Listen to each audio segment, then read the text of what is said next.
Buenos días a todas y a todos, a los pocos todos que nos acompañan, pero bueno. Empezamos la sesión del día 10 con una mesa titulada Repensando realidades y perspectivas después de los últimos 10 años de crisis. A mi juicio, la economía feminista es una herramienta de cambio social fundamental, ya que, por ejemplo, ha puesto sobre la mesa la necesidad de los presupuestos con perspectiva de género. Si las políticas de un país se llevan a cabo a través de sus presupuestos nacionales, puede imaginarse la potencia de transversalizar género cuando se consiga consolidar este enfoque. Dentro de los presupuestos con perspectiva de género, además, ocupa un lugar quizá en algún aspecto olvidado lo que son los presupuestos de ingresos, es decir, los impuestos. Veremos que no son neutrales porque una de nuestras ponentes nos ilustrará sobre ello. Otro elemento fundamental de la economía feminista, ya lo comenta también María Luisa, está constituido por la visibilización de toda la actividad real, por la escasa visibilización o nula de la actividad realizada por las mujeres, porque se mueve fuera de los mercados. La consecuencia inmediata de esas actividades de enorme valor, pero que carecen de precio, es que la economía, insisto, los ignora y, por tanto, para el mercado no existe. Y no existen cosas tan fundamentales como la reproducción de la vida y su cuidado. A pesar de que esa reproducción de la vida y su cuidado son esenciales para un Estado, puesto que aportan su ciudadanía, o para las empresas e instituciones, puesto que les aporta la fuerza de trabajo en condiciones para desarrollar esas actividades. Además, al incorporarse las mujeres al mundo del trabajo sin el correlativo cambio en el Estado, en las empresas, en la sociedad en general, pero en los hombres en particular, para establecer un nuevo pacto de convivencia, las mujeres han ido asumiendo dobles y triples jornadas con un desgaste físico y psíquico que, lejos de reconocerse, supone en la actualidad la principal causa de las brechas de género. Hablamos de las brechas salarial, de tiempo, de cuidados y también de pensiones, con enorme gravedad en las pensiones. La profunda y prolongada crisis económica que padecemos desde 2008 no ha hecho más que agravar la situación de muchas mujeres porque la retracción del mercado laboral se ha cebado especialmente en las mujeres, con una precarización que hace que hablemos ya de feminización de la pobreza sin necesidad de irnos al tercer mundo. La tenemos aquí y además con mujeres que están haciendo, insisto, a veces triple trabajo, el trabajo laboral muy precarizado, con horarios muy pequeños, salarios aún más pequeños, cuidando a la descendencia y cuidando crecientemente también a la ascendencia. Por tanto, lo que tenemos es una situación en la que todas estamos mirando con enorme esperanza y confianza en las teóricas de la economía feminista, porque son ellas las que han puesto el foco en esos temas completamente olvidados. Decía antes el director general que la economía feminista es una economía con apellido, yo disiento en ese sentido de él. La economía feminista lo que hace es hablar de auténtica economía, de una economía integral. Y, por tanto, lo que hace es dejar de olvidar a toda una mitad de la población e integrarla en la economía como debió ser siempre. Por tanto, en ese sentido discrepo, aunque en muchos otros aspectos obviamente felicito al director general por su concepción de una economía social tan necesaria y que compartimos, además, las mujeres, porque no puede ser de otra manera. En cualquier caso, tenemos ahora mismo a dos ponentes de excepción y me voy a permitir presentar primero a Coral del Río. Cuando termine su presentación y acabe ella su presentación, presentaré luego a Paloma, si os parece. Coral del Río es natural de Vigo, catedrática de universidad en el Departamento de Economía Aplicada de la Universidad de Vigo, desde el 2012. Se licenció en Ciencias Económicas y Empresariales, rama Económicas, por la Universidad de Santiago de Compostela en 1989 y se doctoró en Economía por la Universidad Carlos III de Madrid con la tesis Desigualdad y Pobreza en España de 1980-81 a 1990-91. Ha impartido e imparte docencia en diversas asignaturas de economía, en grados, máster, entre ellos el máster de estudios de género, por cierto, y doctorado de la Universidad de Vigo, así como en diversos posgrados de dicha universidad. Por lo que se refiere a su actividad investigadora, cuenta con un amplio número de artículos publicados en prestigiosas revistas de economía y de ciencias sociales, muchos de ellos relacionados con la inmigración, la feminización de la pobreza y, en general, con la discriminación por razón de sexo, raza, etc. Tiene dos libros, La distribución de la renta en Galicia, análisis territorial de la desigualdad y la pobreza, y Desigualdad, pobreza y polarización en la distribución de la renta en Galicia, en colaboración con Carlos Gradín, y cuenta además con numerosos capítulos de libros y también documentos no publicados relacionados todos con las temáticas descritas y también con la situación diferencial en el mercado de trabajo en razón de sexo, etnia, raza, etc. Ha participado en un elevado número de proyectos de investigación como miembro del equipo o como investigadora principal. De hecho, para no aburrir a las asistentes con la enorme actividad investigadora desplegada, citaré, lo haré igual con Paloma, los dos últimos proyectos. De hecho, los dos están ahora, entiendo, vigentes. Desde 2017 y hasta el 2019 lleva a cabo la investigación Desigualdad, segregación y exclusión social, comprendiendo los orígenes y consecuencias, financiado por la Agencia Estatal de Investigación y Fondo Europeo de Desarrollo. Y desde 2015 y hasta este año desarrolla el programa de consolidación y estructuración de unidades de investigación competitivas del Sistema Universitario de Galicia, Grupos de Referencia Competitiva, financiado por la Xunta. Entre otros méritos, también destaca el que es editora asociada, integrante de consejos editoriales o de comités científicos en diversas revistas nacionales e internacionales. Ha dirigido numerosas tesis doctorales y ha obtenido el premio ao mellor traballo de investigación sobre a sociedade galega, concedido por la Asociación Galega de Ciencias Sociais. Ha realizado estancias de investigación en el Departamento de Economía del Portland State University de Oregón y ha desplegado asimismo una intensa actividad institucional. Ha sido vicedecana, miembros de comités y comisiones asesoras tanto internas de su universidad como de la Xunta, y dentro de esta actividad institucional sí que quiero destacar que fue la primera directora del área de Igualdade de la Universidad de Vigo, desde su creación en octubre de 2006 y hasta el marzo de 2008.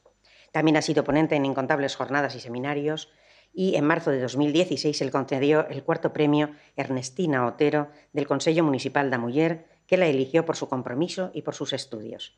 Como podéis ver, se trata de una magnífica ponente con una amplia y brillante trayectoria vinculada a la economía feminista. Todo un privilegio que haya aceptado la invitación de la Cátedra de Economía Feminista para transmitirnos parte de su sabiduría. Adelante, Coral. Bueno, pues muchas gracias, Amparo, por tu cariñosa presentación. Yo no es... Es que no podía decir que no a venir. No podía decir que no porque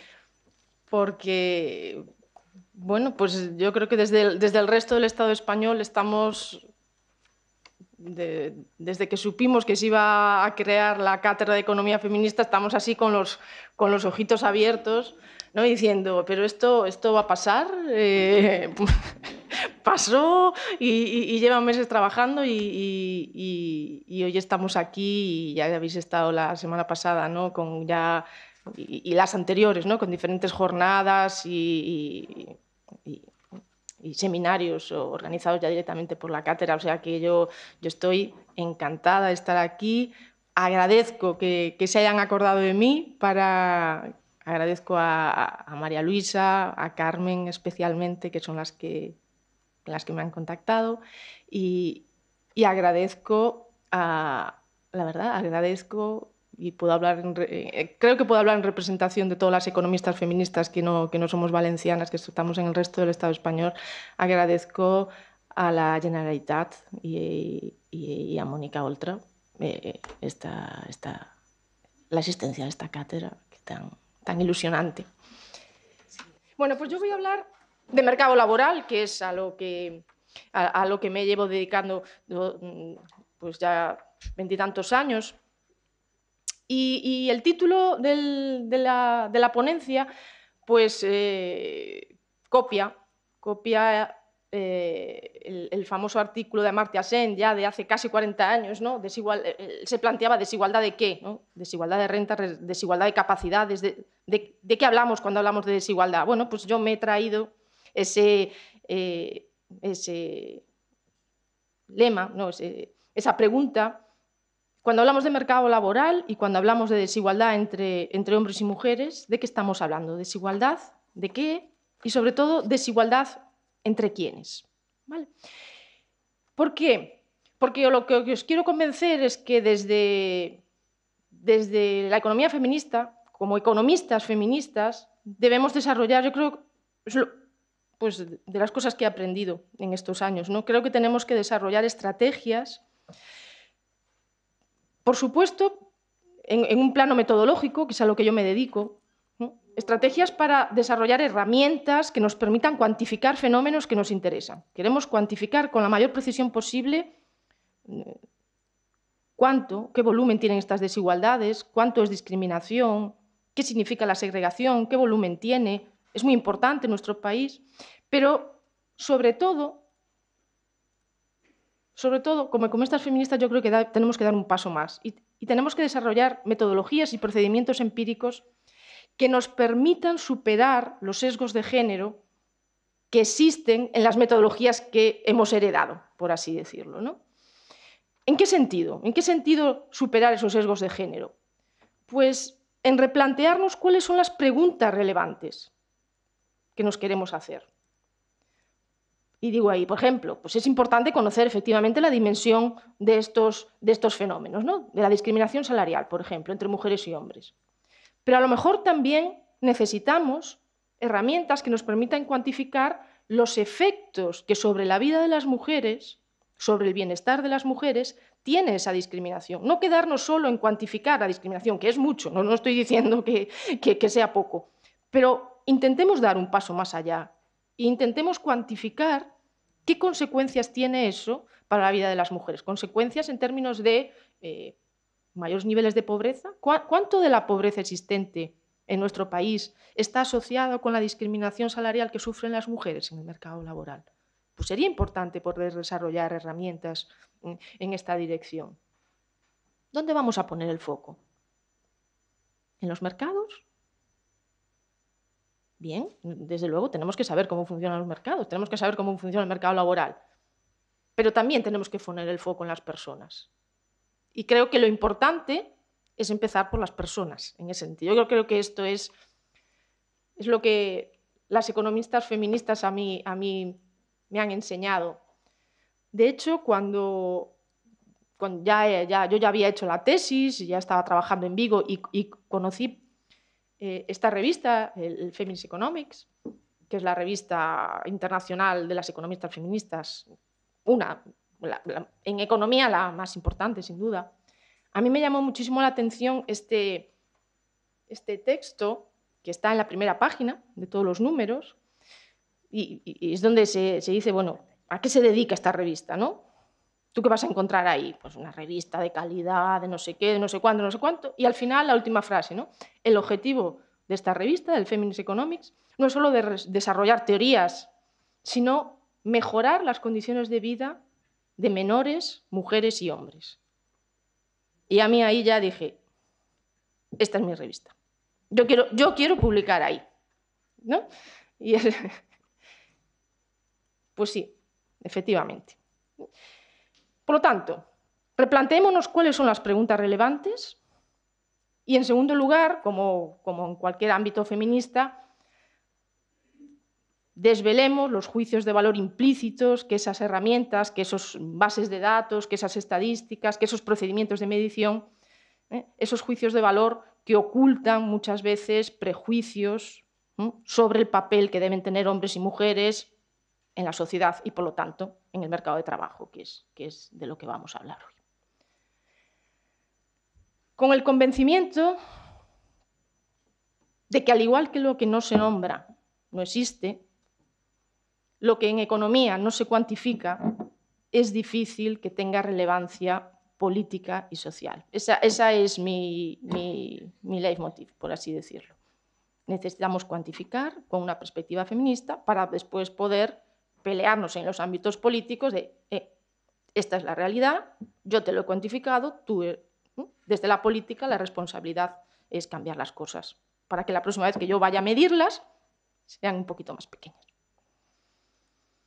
Bueno, pues para eso voy a poner dos ejemplos, discriminación salarial y segregación ocupacional, que es en lo que he estado trabajando estos últimos 10 años. Muy bien, pues vamos a hablar primero de discriminación salarial. Bien, ¿desigualdad de qué cuando hablamos de discriminación salarial? Lo primero es recordar que siempre que veamos un informe que intente cuantificar estos fenómenos de desigualdad salarial o discriminación salarial, eso es una pequeñísima parte de todas las desigualdades que existen en el mercado laboral. De eso nos tenemos que acordar. Cada vez que hay una propuesta de medidas para reducir la discriminación salarial en el mercado laboral entre hombres y mujeres. Bueno, eso que es muy importante, recordemos que solo es una parte de toda la realidad. ¿Y por qué? Porque es bueno acordarse de esto. Porque todo eso que ahora no estamos viendo, al final está condicionando también las diferencias salariales entre mujeres y hombres. ¿Vale? Como veis ahí, ya no me paro, todas somos conscientes, ¿no? Si nos ponemos a pensarlo, por supuesto, hay diferencias en tasa de empleo, en tasa de actividad, en porcentaje de mujeres y de hombres que están en el trabajo a tiempo parcial, etc. Bien, por un lado eso. Por otro lado, cuando preguntamos ¿desigualdad salarial de qué? Pues normalmente es del salario hora. Eso es como se suelen hacer los estudios. Se analiza el salario hora por una razón sensata, no es en absoluto absurdo hacerlo así. Precisamente porque las mujeres tienen una menor, entre comillas, presencia en el mercado laboral, porque hay mucho más trabajo a tiempo parcial, por ejemplo. Si trabajamos con salarios mensuales y comparamos el salario medio de los hombres con el salario medio de las mujeres, como nosotras tenemos más presencia en el trabajo a tiempo parcial, si yo simplemente comparo salario medio mensual de unas y de otros, obviamente hay una parte de esas diferencias que viene condicionada porque teóricamente son jornadas de diferente magnitud. Por lo tanto, sistemáticamente, en todos los estudios, o en casi todos los estudios, se trabaja con el salario hora. ¿Por qué? Pues porque lo que se quiere es identificar comportamientos discriminatorios en las empresas, comportamientos discriminatorios salarialmente hablando. Por lo tanto, necesitamos trabajar con el salario hora. Es cierto. Ahora, otra vez, entonces, pero cuando lo hacemos así, porque no tenemos más remedio, démonos cuenta de los problemas que eso entraña. Eso impide que al hablar de salario hora y de desigualdad en salario hora, impide que podamos cuantificar todas las consecuencias monetarias que la diferente posición de mujeres y hombres en el mercado laboral tiene para sus vidas. Poco vamos a poder hablar de la falta de independencia económica de las mujeres. Claro, no. Poco vamos a poder hablar de pobreza en hogares encabezados por mujeres. O sea, otra vez dejamos una parte que no podemos, con el salario hora no estamos atendiendo a eso, pero acordémonos de que existe.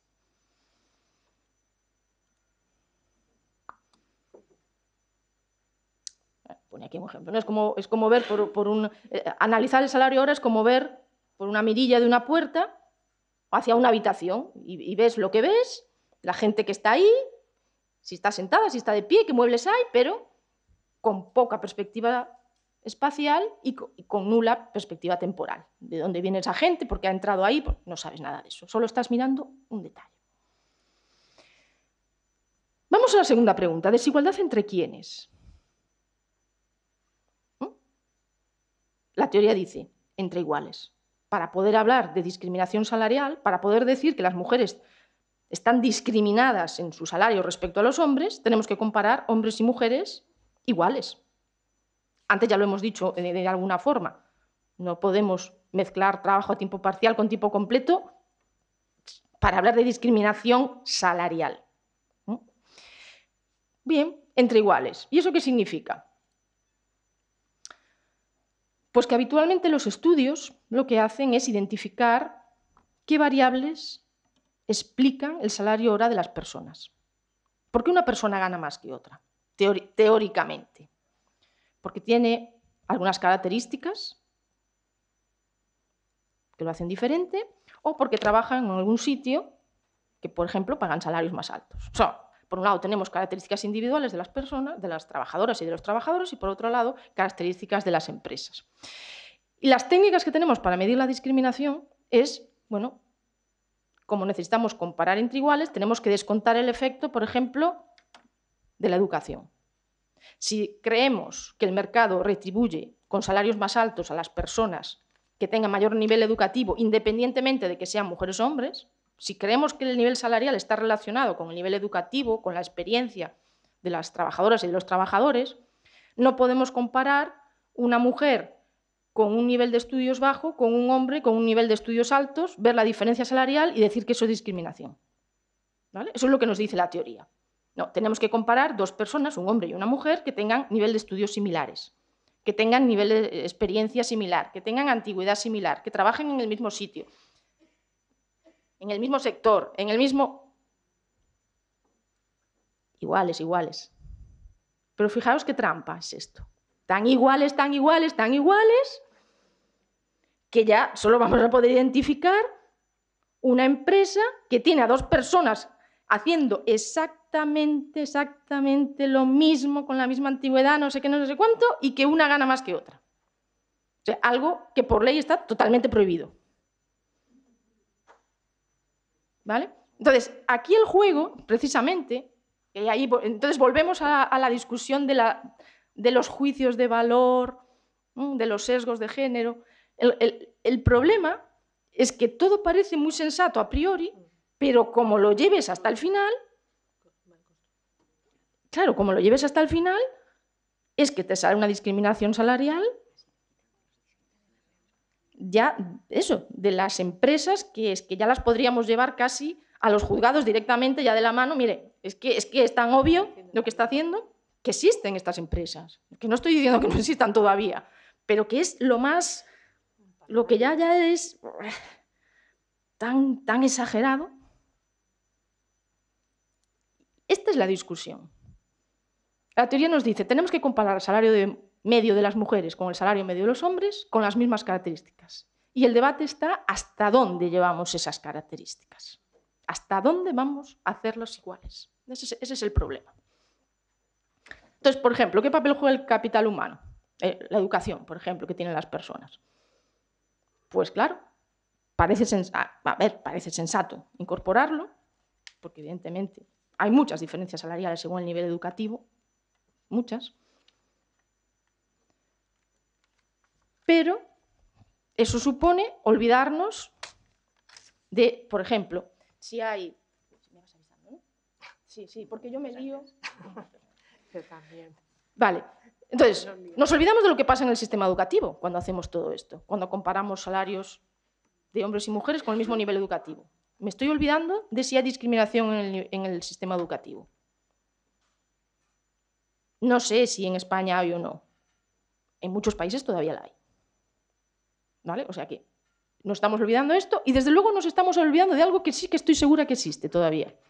Y es los roles de género que dificultan la incorporación de las mujeres en determinados tipos de estudios. Antes de, ¿no? Tanto en secundaria como en la universidad. Yo creo que no hace falta que ponga ejemplos.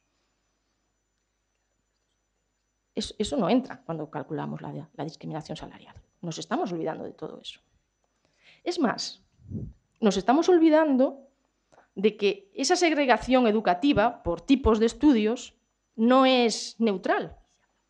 Los estudios feminizados sistemáticamente tienen salarios más bajos que los estudios masculinizados. Y ya no se trata de un problema de nivel de estudios, es segregación horizontal.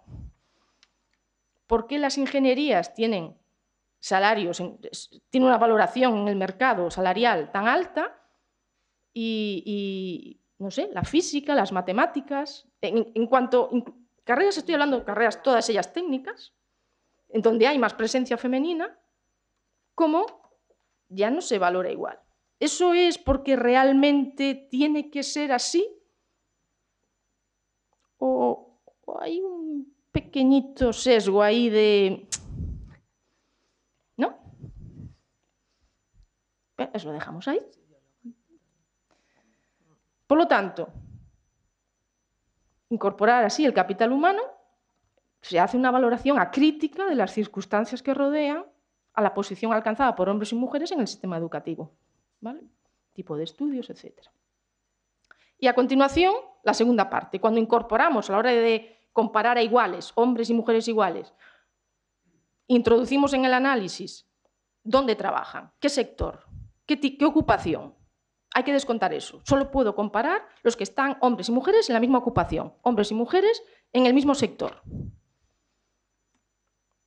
¿Qué es lo que está detrás de esta idea? El supuesto de que trabajamos donde queremos. De que yo estoy en esta ocupación porque la he elegido entre otras que he tenido.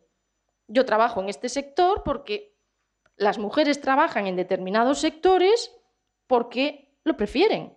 Eso es lo que nos están diciendo. Y por lo tanto, si en esos sectores se paga menos, eso no se puede llamar discriminación salarial. Porque estamos ahí porque queremos. Fijaos que esto, cuando se hacen estudios de discriminación salarial por raza, por ejemplo, es curioso, pero este argumento se utilizó, pero ya no se utiliza tanto. Decirle a los afroamericanos o las afroamericanas en Estados Unidos que trabajan en sitios con bajos salarios porque son así sus preferencias, es como un poco ya suena un poco... Sí, ya chirría, ¿no? Se hizo, pero ya hoy en día ya chirría. Pero con las mujeres es curioso, se sigue haciendo. Porque así compaginamos, porque nos preocupan más los hijos. A los hombres no les preocupan sus hijos. ¿Cómo es eso?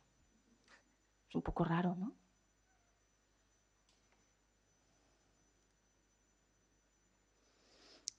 Por lo tanto, mi crítica, cuando decidimos quiénes son iguales a qué para comparar sus salarios y decir que hay discriminación, si hay diferencias, mi crítica es que estamos comparando trabajadoras y trabajadores o trabajos que sí, vale, que son iguales. ¿Vale? Vamos al límite y que son iguales. Pero es que a lo mejor no es eso lo que tendríamos que hacer.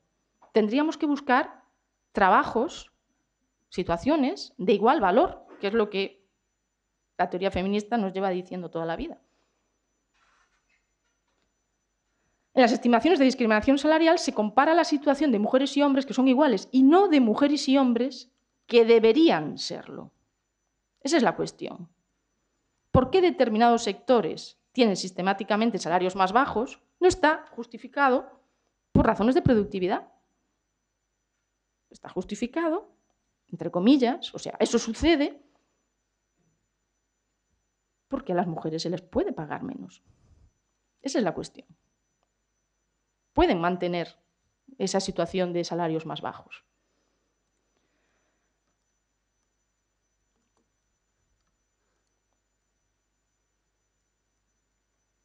En el fondo lo que estamos diciendo es cuando un grupo, las mujeres, por ejemplo, está sistemáticamente concentrado en sectores, ocupaciones, empresas con bajos salarios, esto es precisamente discriminación. No nos va a salir en la discriminación salarial muchas veces, porque estamos descontando ese efecto. Pero eso es precisamente discriminación. Porque no hay ninguna razón para que un colectivo tan grande tenga salarios más bajos. No lo puedes justificar por su nivel educativo, no lo puedes justificar por las características. Eso es precisamente discriminación. Y tenemos problemas para cuantificarlo a partir de la discriminación salarial. Eso es lo que os quiero contar. ¿Qué podemos hacer? Aparte de establecer esta discusión. Podemos preocuparnos no solo por la discriminación salarial, sino por la segregación ocupacional, sectorial. Porque al final, lo que comentábamos antes, si vas a dos iguales en el mismo sector, en la misma ocupación, no sé qué, y comparas hombres y mujeres, los salarios van a ser parecidos. El problema es que no estamos en los sitios de los mejores salarios. El problema es la segregación y las consecuencias que la segregación ocupacional o sectorial tiene sobre los salarios de las mujeres. Dicho de otra forma, una parte muy importante de las diferencias salariales entre hombres y mujeres viene precisamente porque no estamos en los mismos sitios. Y eso es legal. Esta es la cuestión. Y eso es legal. Una empresa puede decidir que en tales puestos fundamentalmente hay mujeres y en otros fundamentalmente hay hombres. Y puede retribuir de forma diferente. Y puede intentar justificarlo de 1000 formas distintas. Y es difícil demostrar que hay discriminación ahí. Ese es el problema. Por supuesto, hay sentencias que demuestran que sí, que en los convenios colectivos, en muchas ocasiones, trabajos fuertemente feminizados están pagando menos cuando realizan trabajos de igual valor que otros en la misma empresa fuertemente masculinizados. Pero claro, no es fácil, ¿no? No es fácil. Entonces nos podemos preocupar, exactamente, pues vamos a preocuparnos de la segregación. Otra vez, preguntémonos, si queremos medir la segregación, que no lo he definido, pero vamos a hacerlo. Existe segregación ocupacional cuando los subgrupos de la población, las mujeres, por ejemplo, en los que hemos dividido la economía, están desigualmente distribuidos por ocupaciones, ¿no? Siendo la segregación, como decía Barbara Reskins, una economista feminista americana, siendo la segregación uno de los principales mecanismos sociales que permiten mantener las desigualdades en el mercado laboral, ¿eh? Es un mecanismo de consolidación de las desigualdades. Bueno, pues planteémonos, si queremos estudiar la segregación, ¿entre quiénes lo vamos a hacer? ¿Quién es el sujeto de nuestro estudio? Pues los trabajos sobre interseccionalidad que nacieron dentro del feminismo afroamericano en Estados Unidos, porque no se sentían representadas por el feminismo más establecido, que era fundamentalmente de mujeres blancas, porque eran las que estaban en mejor posición. Estas mujeres feministas afroamericanas pusieron el dedo en la llaga al decir, no, es que no somos una, ¿no? Somos muchas. ¿No? Somos muchas, tenemos necesidades diferentes, tenemos realidades, enfrentamos a realidades diferentes. Y esa idea, cuando la queremos trasladar a los estudios de economía y en concreto los estudios de segregación, nos plantea un desafío metodológico muy importante, porque para medir la segregación, los índices con los que contábamos hasta hace muy poco tiempo no nos permitían tener en cuenta muchos grupos. Hasta hace bien poco, los estudios de segregación lo que hacían era comparar cómo se distribuían los hombres por ocupaciones y cómo se distribuían las mujeres por ocupaciones. Y veíamos las diferencias, ¿no? Y así se estimaba la segregación. ¿Cuánto de diferente es una distribución de otra? La interseccionalidad lo que nos dice es, no podemos trabajar con las mujeres como un todo. Necesitamos trabajar con grupos de mujeres. En nuestro país, por ejemplo, no se puede estudiar el mercado laboral sin tener en cuenta la situación de las mujeres inmigrantes. Porque es que son realidades completamente diferentes las mujeres inmigrantes de las mujeres que han nacido aquí, completamente diferentes. Y a partir de aquí podemos seguir estableciendo diferencias por clase social o lo que queráis, pero esta ya es una primera. Y si tenemos esto en cuenta, entonces ya tenemos 4 grupos. Hombres nativos, si queréis, nacidos en España, mujeres nacidas en España, mujeres inmigrantes, hombres inmigrantes. Ya no me sirven los índices habituales. Necesito ir a índices multigrupo. Eso es lo primero. Y en segundo lugar, la segunda pregunta que nos tenemos que hacer. Vale, ya tengo claro esto, la interseccionalidad, tengo que trabajar con varios grupos de mujeres. ¿Y con quién voy a comparar esas mujeres? ¿Cuál es la referencia? Para mí, yo llevo 10 años dedicándome a esto, a esta tontería. ¿Con quién voy a comparar a cada uno de estos grupos de mujeres? Porque los índices que había me decían, pues con los hombres. Pero claro, yo decía, con los hombres. Pero eso significa tomar la distribución ocupacional, la distribución por ocupaciones de los hombres, donde hay muchos, donde hay pocos, como el estándar. Pero la economía no funcionaría. La economía no funcionaría si de la noche a la mañana las mujeres se distribuyesen exactamente igual como están distribuidos los hombres. Tampoco al revés, ¿eh? Si cambiásemos a todos los hombres. Pero la segregación siempre se medía en las mujeres, ¿no? O sea, no funcionaría.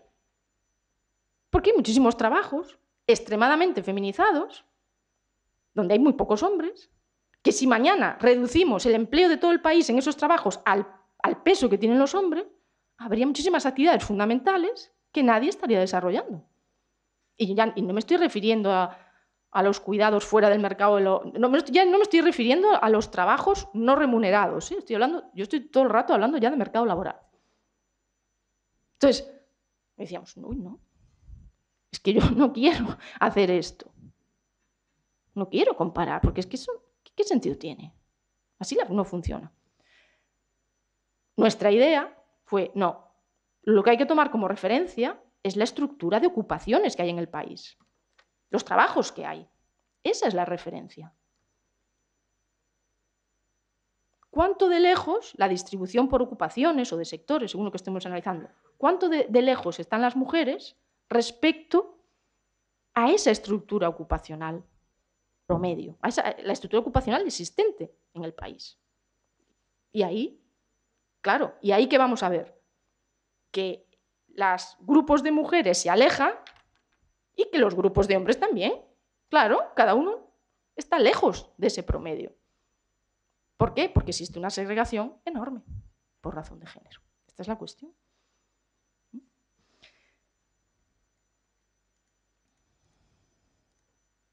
Y después, si además podemos desarrollar medidas que nos permitan cuantificar cuánto de la diferencia salarial entre hombres y mujeres, o entre grupos de mujeres y grupos de hombres, cuánto se debe a la segregación, entonces ya estupendo. ¿Cuánto dejan de ganar las mujeres en nuestro país por cómo están distribuidas por ocupaciones? Y como nosotros como feministas y como personas de izquierdas, personas progresistas, sabemos que no elegimos las ocupaciones, que son ellas las que nos eligen a nosotras, ¿no? Como decía un compañero mío que trabajaba recogiendo de barrendero en Vigo, ¿no? Le decían, ¿buscaste este trabajo? Y dice, no. Es que no. Fue lo que encontré, claro. ¿Qué? ¿No?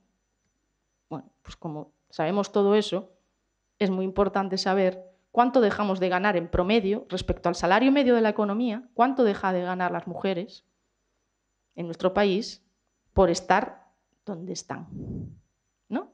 Y cuánto ganan más los hombres por estar donde están, porque esto es un juego de suma cero. Unos ganan de menos de la media porque otros ganan más de la media. Y entonces con esto termino, por poneros un resultadito. Esto es lo que calculamos para el caso de España muy recientemente, el año pasado. Lo que tenemos aquí son los 4 grupos que analizamos. Mujeres, denominamos así, mujeres extranjeras, son mujeres inmigrantes, mujeres nativas, hombres extranjeros, inmigrantes, hombres nativos. El 0, bueno, y nos vamos a fijar en la zona amarilla, ¿vale? Que es lo que tiene que ver con la segregación. Un grupo que estuviese en el 0 significaría que tiene una distribución por ocupaciones que ni le permite ganar ni perder respecto al salario medio de la economía. Ni gana ni pierde. ¿Qué es lo que observamos? Pues que obviamente los 2 grupos de personas inmigrantes son las que tienen unas pérdidas muy importantes. Por ejemplo, las mujeres inmigrantes, como poco, digo porque estos son cálculos muy conservadores, porque es muy difícil tener salarios reales del servicio doméstico, por ejemplo. Pero como poco, ¿por dónde están? ¿Por en qué ocupaciones están? Las mujeres inmigrantes reciben un salario promedio que es un 20% más bajo del salario medio de la economía. Repito, con estimaciones muy conservadoras. Los hombres inmigrantes, alrededor de un 12%. Las mujeres nativas, que es un conjunto muy grande, ahí hay de todo. Las mujeres nativas, una pequeña pérdida. Y los hombres nativos, pues una ganancia de 4 y pico %. ¿Y qué es lo verde? Pues lo que, por ejemplo aquí, lo que ganan de más, en exceso de la media, los hombres nativos dentro de las ocupaciones. Porque cuando yo voy acá a una ocupación, veo que en esa ocupación los hombres nativos ganan un X% más que las mujeres nativas, que están en esa misma ocupación, que los hombres inmigrantes, que las mujeres inmigrantes. Con lo cual, la altura total de lo verde y lo naranja me está diciendo que en promedio los hombres nativos ganan un 10% más de la media, una buena parte de la segregación y una parte importante también de que incluso dentro de las ocupaciones los salarios son distintos. Mientras que las mujeres inmigrantes tienen un salario medio, repito, muy conservador, de al menos un 25% más bajo. Pero mucha parte de esa diferencia está en que no están en todas partes, están en ocupaciones de muy bajos salarios. Y además, respecto al salario medio de esas ocupaciones, tienen salarios más bajos de lo que es el salario medio. ¿Vale? Esta es un poco la idea. Y con eso, bueno, no. Y os dejo un regalo. Perdón. Y os dejo un regalo que me olvidaba. Esto es. Que acabamos de estar en el Congreso de Economía Feminista y Estefanía Seguino, que es una economista feminista americana muy famosa, ella dice que tiene dos vidas. Una como economista y otra como artista, como fotógrafa. Y esta vez ha decidido unir las dos vidas y entonces tiene un proyecto que a mí me ha gustado tanto que dije, yo lo llevo aquí, aunque no tenga nada que ver con la segregación ni con nada, pero yo lo traigo porque se dedicó a hacer retratos a la gente que estaba en el Congreso y de hecho está pensando continuar con esta idea de mostrar imágenes de economistas feministas que estábamos allí. Y claro, cuando ves esta es la página web, si alguien quiere entrar, hay muchas más fotos, y es tal la diversidad que ves, porque es la que estábamos allí, ¿no? Tal la diversidad que dijimos, qué bonito, que somos nosotras. Este proyecto es plantearse quiénes somos las economistas feministas, ¿no? Creo que en la segunda fase quiere plantearse cómo nos vemos, pero esto yo creo que es un buen comienzo. Muchas gracias.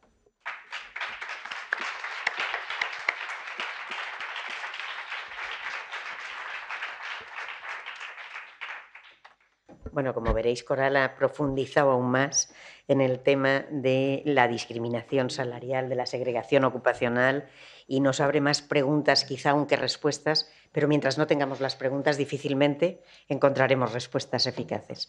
Ahora os presento a Paloma de Villota Gil Escoin, madrileña, cursó su licenciatura y doctorado en Ciencias Políticas, Económicas y Comerciales por la Universidad Complutense de Madrid, de donde también es licenciada en Geografía e Historia. Es catedrática interina de Economía por concurso de méritos y profesora titular de Economía Aplicada de la Universidad Complutense. Ha realizado diferentes cursos en la London School of Economics, Universidad de Londres, algunos de ellos con financiación del British Council, y ha sido profesora visitante en la Universidad de York. También ha sido directora del área de género del Instituto Complutense de Estudios Internacionales y es miembro del Consejo Ejecutivo del Instituto de Investigaciones Feministas de la Universidad Complutense. Coordina desde hace 10 años la cátedra de género correspondiente al convenio celebrado entre el British Council y la Universidad Complutense e imparte en el Departamento de Economía Aplicada 5 de la Universidad Complutense de Madrid, entre otras asignaturas, Economía desde la perspectiva de género, que creó en 1996 para impulsar en el ámbito de la economía esta perspectiva metodológica. También en 1996 estableció por primera vez en la Universidad Complutense un doctorado con esta perspectiva que se titulaba Las ciencias sociales desde la perspectiva de género, que transformó en la perspectiva feminista como teoría crítica. Doctorado que actualmente cuenta con la mención de calidad de la NECA. Como nuestra anterior ponente, ha intervenido en numerosas investigaciones, bien como integrante del equipo de trabajo, bien como investigadora principal, en relación con temáticas tales como los derechos fiscales y sociales con perspectiva de género, presupuestos con perspectiva de género, etcétera, tanto en el ámbito español como en el europeo. Para no extenderme, citaré, igual que he hecho con Coral, únicamente los dos proyectos más recientes en que Paloma de Villota ha sido investigadora principal. Uno de ellos es Diferencias por razón de sexo en el tratamiento fiscal de las rentas, la discriminación del impuesto sobre la renta de las personas físicas. El otro, desarrollado en los años 2010 a 2012, es el proyecto El impacto de la crisis económica en el trabajo doméstico remunerado domiciliario y medidas de política económica para estimular su formalización y profesionalización, encargado por el Instituto de la Mujer y el Fondo Social Europeo. Fruto de sus investigaciones, cuenta con numerosos libros y capítulos de libros sobre fiscalidad de género, desigualdad salarial, mercado de trabajo, globalización, cuidados, etc. Destacaré por su impacto en las instituciones de educación superior un libro que está ahora en imprenta, o ha salido ya, la carrera profesional de las mujeres en las universidades europeas. Estudio comparativo, que con seguridad tendrá un importante impacto en las instituciones de educación superior y ayudará a identificar las barreras que enfrentan las mujeres universitarias en su trayectoria académico-profesional. Como en el caso anterior, sus méritos avalan en el enorme interés con el que escucharemos seguro todas a Paloma. Adelante. Yo creo que necesito, sí. Muchísimas gracias por invitarme a participar aquí. Me ha gustado muchísimo la exposición de Coral porque es como un proceso de evolución metodológica del análisis del mercado de trabajo, de discriminación, que se inicia en los Estados Unidos con la discriminación sexual y racial y que se ha elaborado muchísimo, que se ha repensado y claro, ha sido interesantísimo. Pero en el tema de los impuestos estamos en los pañales en el inicio y entonces va a ser mucho más aburrido el tema. Lo que pasa es que lo que se intenta en esta situación, en este estadio del análisis, es como llamar la atención de la necesidad de realizar análisis desde la perspectiva de género. Es lo que yo voy a tratar de llamar la atención. Los impuestos no son neutrales, estamos en otro nivel, es decir, bueno, y nos afecta. Porque en economía lo que se dice la neutralidad impositiva, los impuestos son neutrales, y este es el discurso que en la academia y en el ámbito de la administración, el Ministerio de Hacienda y en otros países pasa exactamente lo mismo en el que nos encontramos, ¿no? Entonces es un estadio muy anterior y por lo tanto menos, como si dijéramos, consolidado y elaborado, que yo creo que con el tiempo llegará, todo llegará, pero necesita su esfuerzo. Esto es lo último que he realizado en colaboración con el que fue subdirector de Política Tributaria sobre el IRPF, que se titula Diferencias por razón de sexo en el tratamiento fiscal de las rentas, la discriminación en el impuesto sobre la renta de las personas físicas, que es en el Instituto de la Mujer, en la serie Estudios, el número 119, acaba de salir, pero no está en la página web. Yo no lo entiendo. O sea, yo llamé el otro día al Instituto de la Mujer y digo, oye, ¿por qué no lo habéis puesto? Termina la serie en el 118. Y dice, no, pero está además informatizado. Y me mandó una clave para acceder a una web directamente a la publicación. Pero claro, eso lo deben de saber yo, la del instituto y no sé si alguien más. Entonces, bueno, esto es lo primero que digo. Se puede acceder. Y es importante porque es decir, bueno, es lo último que hemos realizado sobre la discriminación en el IRPF y estamos tratando de abrir un camino, eso es la realidad, ¿eh? Entonces, pues bueno, es también innovación en el sentido de que se buscan metodologías, etcétera, pero que es un área compleja o se trata de adaptar las que hay. Pero en este momento yo, como si dijéramos, estoy llamando la atención a la academia y también en el ámbito de administración general, de la necesidad de analizar los impuestos como parte de la técnica presupuestaria, ¿no? Entonces, decir, bueno, sí, los presupuestos tienen un impacto de género. Para eso se hizo un estudio por el Instituto de la Mujer que dirigí yo con Yolanda Jubeto y otras personas sobre estrategia para la incorporación de la perspectiva de género en los presupuestos públicos, que es viendo lo que se había hecho en diferentes países y tomando también la teoría de las capacidades como herramienta de análisis de los presupuestos. Y Amartya Sen y sobre todo el trabajo que había realizado Antonella Picchio en la Universidad de Módena, catedrática de Economía, y también Tindara Adabo sobre la necesidad de conseguir que los presupuestos públicos sirvan para mejorar la calidad de vida de las personas. Es decir, para eso, ¿cuál es el objetivo de la economía? Diría yo. ¿Cuál es el objetivo de la política económica? ¿Cuál es el objetivo de la política presupuestaria? Mejorar la calidad de vida de la gente.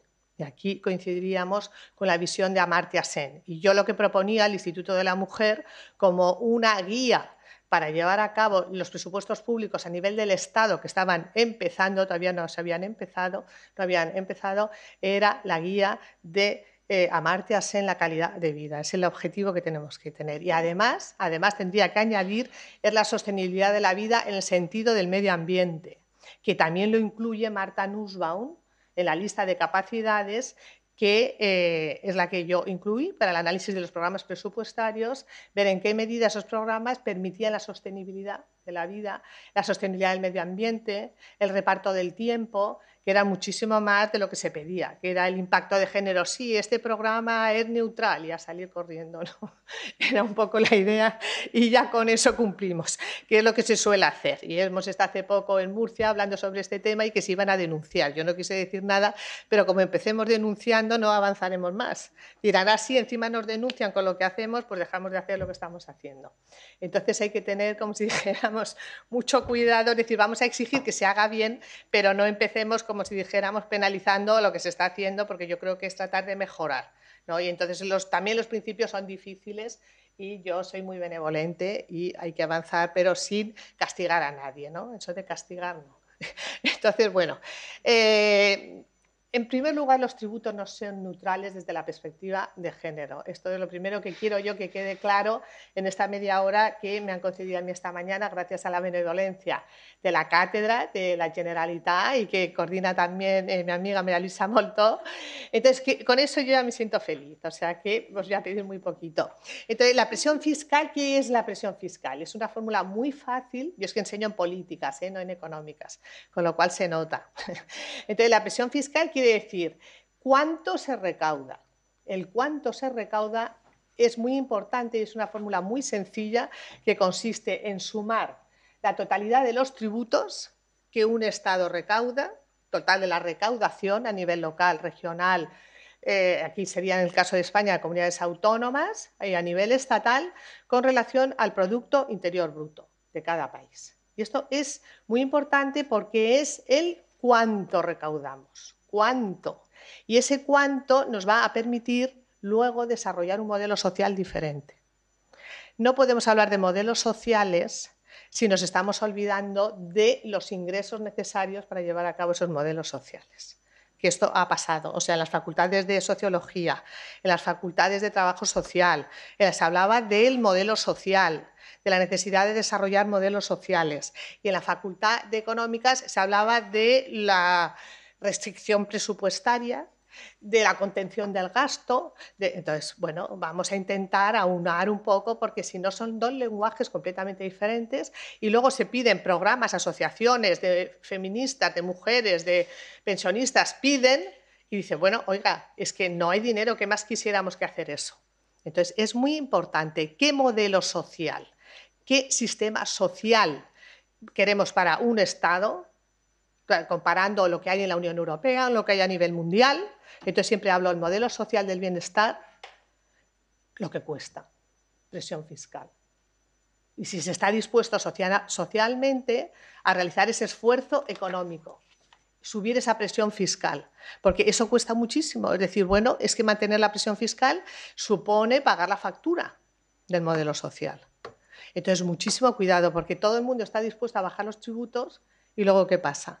Pues que el modelo social es el que es. Y además no solamente partidos conservadores, sino también partidos que son más socialdemócratas, etcétera, que han caído en esa tentación. Es decir, es que vende más, como si dijéramos en el mercado de votos, es decir, voy a bajar los impuestos, voy a tener una mayor votación. Pues, ¿qué hace la gente? Pues votar al partido que va a bajar más los impuestos, que es el partido más conservador de los que hay en el espectro parlamentario. Entonces, por una parte, el cuánto se recauda, la presión fiscal, y por otra parte, cómo se distribuye la carga fiscal. Y eso tiene una perspectiva feminista. Es decir, cómo están distribuidos los tributos. Y nos afecta. O sea, cuando se está debatiendo en las Cortes, no solamente son leyes de la conciliación, de la igualdad, sino los tributos, tenemos que estar ahí para ver cómo se distribuye la carga fiscal. Y un primer indicador, el más facilito sería la progresividad fiscal de un país o de un sistema fiscal en relación a la imposición directa y la imposición indirecta. Es decir, en qué medida son hegemónicos unos u otros. Y eso nos va a decir si está distribuida la carga fiscal teniendo en cuenta la capacidad económica de las personas o no. Claro, es que son temas feministas. Esto no, y además son muy fáciles. Yo siempre digo, no nada complejo, no son fórmulas, es muy sencillo, es decir, cuánto pagamos, cuánto queremos recaudar, es un esfuerzo económico colectivo, y cómo distribuimos ese esfuerzo económico. Y eso es lo que tenemos que entrar. ¿Qué es lo que pasa en la actualidad? que tenemos un sistema, como no me va a dar tiempo de decirlo al final, lo adelanto, claro, que tenemos un sistema fiscal regresivo, que antes y después de aplicar la redistribución a través del sector público, sobre todo a través de la aplicación de los tributos, con los tributos aumenta la desigualdad en España, aumenta la desigualdad. También lo hace en el Reino Unido, pero en España también. ¿Qué es lo que pasa en el Reino Unido? Que tienen una mayor capacidad de redistribución vía gasto, cosa que en España tenemos, pero menos.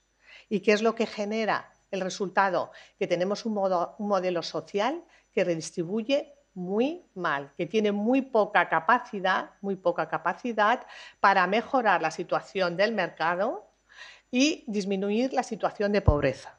Y esto es un estudio que estoy realizando yo con la Universidad de Münster sobre el modelo social europeo, con Klaus Schubert. Si ponéis Schubert, Villota, que es así, me gusta mucho porque es músico, me encanta la música, Schubert, Villota, y es un libro sobre Challenges in the European Welfare State in Europe, es decir, el impacto del modelo social en Europa como consecuencia de la crisis. Y ahora estamos viendo cómo después la poscrisis, que bueno, qué es lo que está pasando con ese modelo social. Y para el capítulo de España estoy considerando la falta de capacidad redistributiva del modelo del sur de la Unión Europea y sobre todo España. Tenemos un índice de desigualdad, que es el índice de Gini, en donde nuestra situación de desigualdad se ha asimilado a la de los países de Rumanía, Bulgaria, etc. Algo hay que repensar desde el ámbito de la economía, desde el ámbito de la sociología, desde las diferentes disciplinas, pero nuestro modelo social presenta, como si dijéramos, una incapacidad de redistribuir el ingreso, porque incluso modelos sociales liberales como es el del Reino Unido redistribuyen mejor y consiguen aminorar las situaciones de la pobreza. Y estamos viendo con el aumento de la pobreza infantil, etcétera, etcétera. Entonces esto es muy grave. Yo llamaría la atención sobre los tributos, pero sobre todo también sobre la incapaz del modelo social del sur de la Unión Europea de conseguir una buena redistribución del ingreso que aminore las situaciones de pobreza, situaciones de exclusión, etcétera, de muchísimas familias y sobre todo familias monomarentales, porque este sería otro tema, es decir, analizar. Si puedo, llegamos. No sé hasta dónde voy a llegar. Luego existen otros índices, el de Tansey, que vería hasta qué punto, nos indicaría hasta qué punto es progresivo un régimen fiscal, viendo los impuestos progresivos con relación al resto de los sistemas tributarios, y luego tendríamos el índice de Frank, que tendría en cuenta la renta per cápita de cada país. Aquí tenemos dónde está España, es decir, pagamos mucho porque una cosa es un indicador objetivo, que sería la OCDE, es decir, compararía a los países miembros de la OCDE, cuál es la presión fiscal de estos países, con relación a otro indicador que es subjetivo, y no sé si voy a tener tiempo de poner, que sería qué piensan las personas si se pagan muchos o pocos impuestos. Bueno, pues vamos a ver el objetivo, es decir, aquí la totalidad de recaudación del Estado español, a nivel de todos los ámbitos territoriales, pues estamos en una situación del tercio. O sea, España estaría en torno, tenemos en el eje de las X el 33%, una cosa así, 32 en el año 2014, y no podemos compararnos, aquí desaparecen unos cuantos porque al cambiar de formato disminuyen los países, hay una selección técnica, y yo no sé por qué siempre desaparece Estados Unidos, desaparece Suecia, bueno, pues no sé. Entonces los países nórdicos son muy caros, tienen un coste recaudatorio muy fuerte, en torno al 50%, en el caso me parece que es Dinamarca, ¿sí? Dinamarca, entonces es un coste y esto es una decisión colectiva. Ahora, ¿se puede tomar esta decisión colectiva? Pues sí se puede tomar, porque la España la tomamos durante la transición. Y esto es lo que yo invito a una nueva transición, ya que en cierta medida ha habido borrón y cuenta nueva, ha habido un fin de ciclo generacional, pues volvemos a repensar el modelo social que queramos, pero con un pacto social como fueron los pactos de la Moncloa.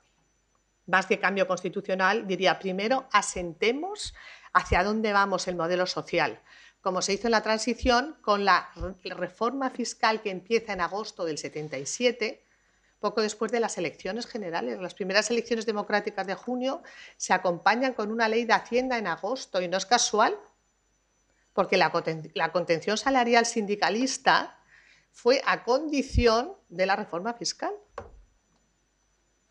Y yo empezaría a repensar el modelo de transición, pero más en el aspecto del acuerdo social de todas las fuerzas sociales, que se va a plasmar en octubre del 77 con los pactos de la Moncloa, en donde se estableció el modelo social al que se quería ir, que era un modelo social avanzado y no un modelo social raquítico que teníamos del franquismo heredado, un subdesarrollo en el modelo social. Entonces yo creo que esto es muy importante, porque si queremos incluir el cuidado, que puede, Vicente Navarro habla de la cuarta pata del estado del bienestar, esto supone un esfuerzo económico colectivo, una presión fiscal, y esto hay que convencer a la gente, hay que decir, bueno, ¿y esto qué quiere decir? Pues que necesitamos una ciudadanía fiscal, es decir, un concepto fiscal de ciudadanía, y en las escuelas, cuando Mercedes Cabrera, que es compañera mía de la Facultad de Políticas, hicieron ese cuaderno en las escuelas, esa asignatura de enseñanzas para la ciudadanía, le dije, oye, ¿no has puesto la necesidad de la ciudadanía fiscal, de no defraudar, de cumplir con las obligaciones tributarias, que así nos va?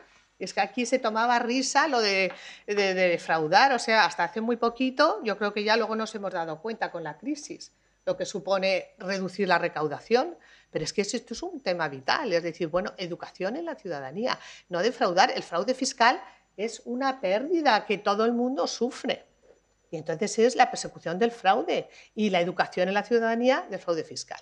¿Y qué se hizo en la transición? En la transición se hizo un esfuerzo del año 75 al año 85, España, dentro de los países de la OCDE, sube la presión fiscal 9 puntos porcentuales del Producto Interior Bruto, la recaudación fiscal.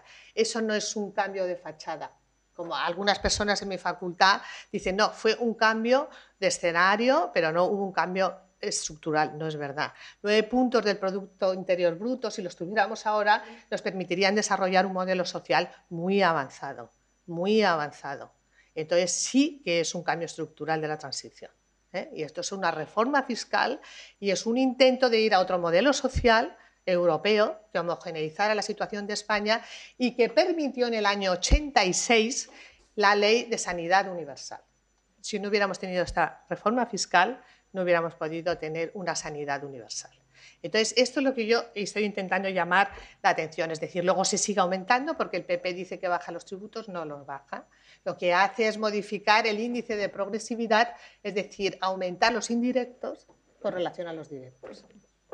Quien bajó los tributos como consecuencia de los estabilizadores automáticos, o sea, la presión fiscal sigue aumentando en nuestro país, y donde se va a producir un cambio importantísimo es...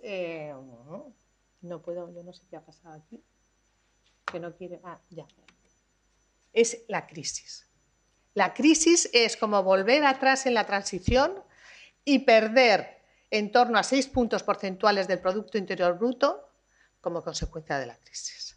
Es como volver atrás en el proceso de la transición y exigir un pacto social.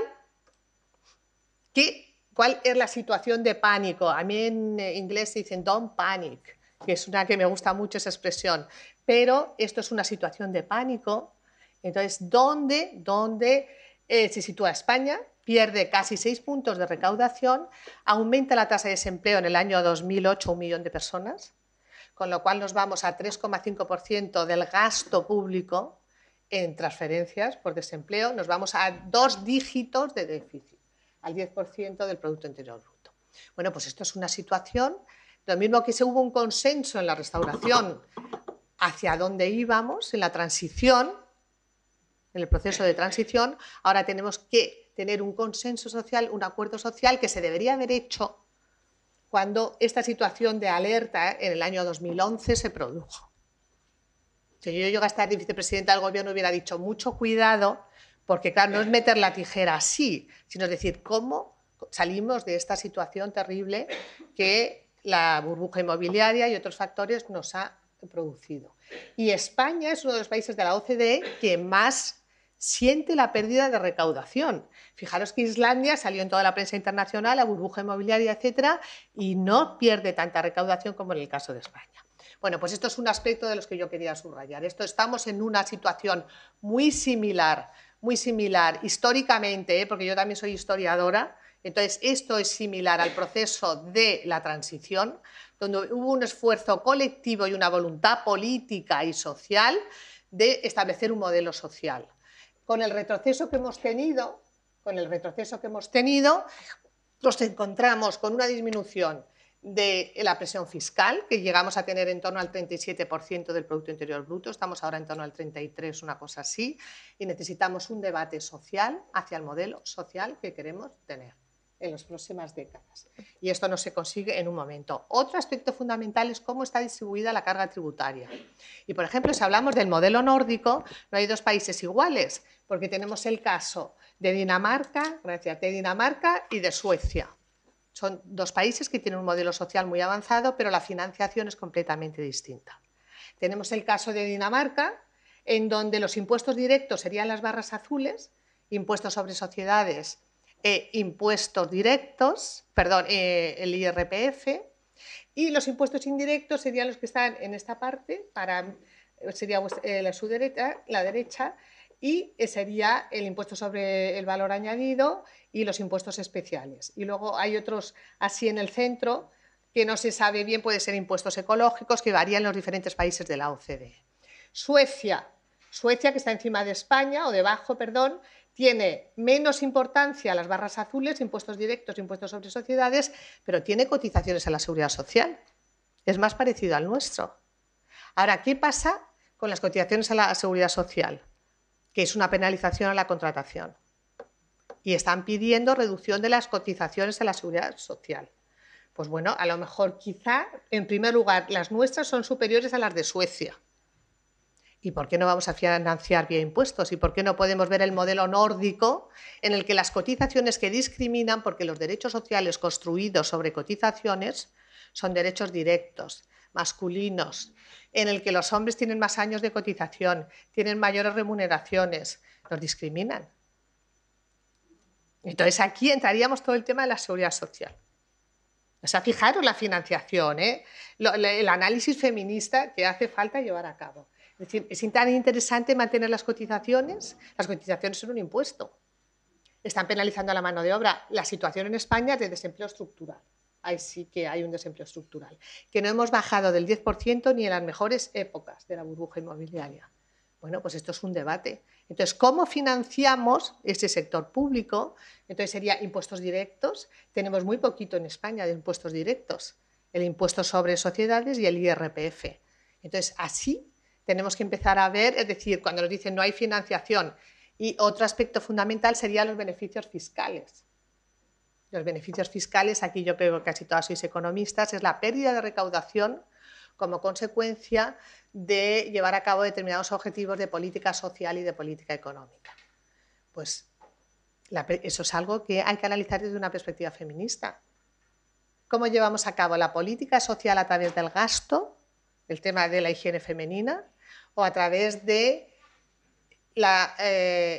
establecimiento de beneficios fiscales, bajar los tipos del IVA para la higiene femenina, o establecer políticas de gasto, como en Dinamarca? En Dinamarca prácticamente no hay beneficios fiscales en el IVA.